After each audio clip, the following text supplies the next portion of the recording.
So if you already follow me, you know that I post a lot of coffee videos and talk a lot about coffee. Um, I'm usually at work at the coffee company I work for, and a lot of my videos show a lot of high-end commercial machines and pour-over drippers and something on the higher end or fancier scale. You don't need that stuff to make a good cup of coffee. So this video I'm going to show you today is just about making coffee with very inexpensive items. Okay, so here I just have my cone pour-over dripper. I think I got this for like 50 cents at a Goodwill on a camping trip. And then I have my favorite camping mug. Nothing fancy. I brought this out just in case I wanted to use this instead. This is very cheap pour-over. I have a pot for boiling water on the stove, and then a coffee filter. You can find these filters, gas stations, grocery stores. You can find them everywhere. Now you're thinking, Kent, you need a cone filter for that, and that is a filter for a basket. Let me show you something. Fold it in half. Fold it in half again. Boom. Got yourself a cone filter. Put that in your pour over. Dump some coffee in. Ground coffee. You don't need a scale. Eyeball it. And we can start brewing. I know this isn't the perfect way to make coffee, but it is a way. You don't need all these fancy gadgets to brew a good cup of coffee. I do think that a good cup of coffee starts with the coffee. So if you have just terrible, terrible coffee, but very expensive high-end machines, it's not going to taste good. So it always starts with quality, freshly roasted coffee. The water's boiling. I don't have any good jokes. I have lots of stories.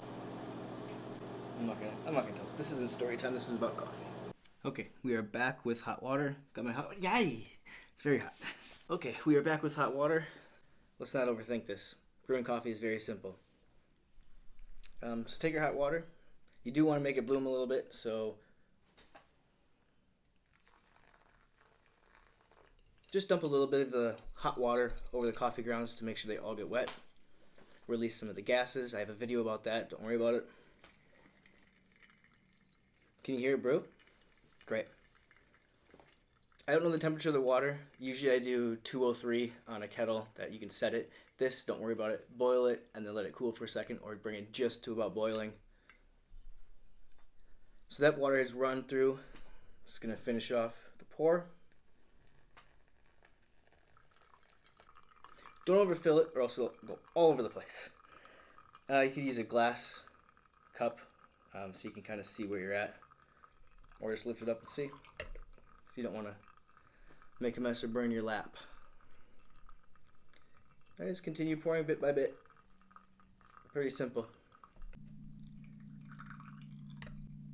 You don't need state-of-the-art equipment to brew a good cup of coffee. A good cup of coffee starts with freshly roasted, quality coffee beans. The equipment comes second, I think. Especially when doing pour-over. It's a very simple process. There's no reason to overthink it. So just start simple. This pour-over dripper I got like 50 cents at a Goodwill on a camping trip.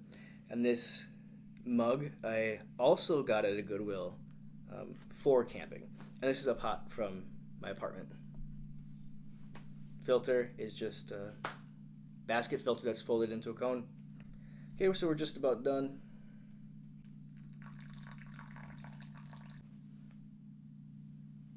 I think that's done. Oh yeah, it's done. That'll do it. Toss that in the bin. And enjoy. Ooh. Quality. Quality in a cup.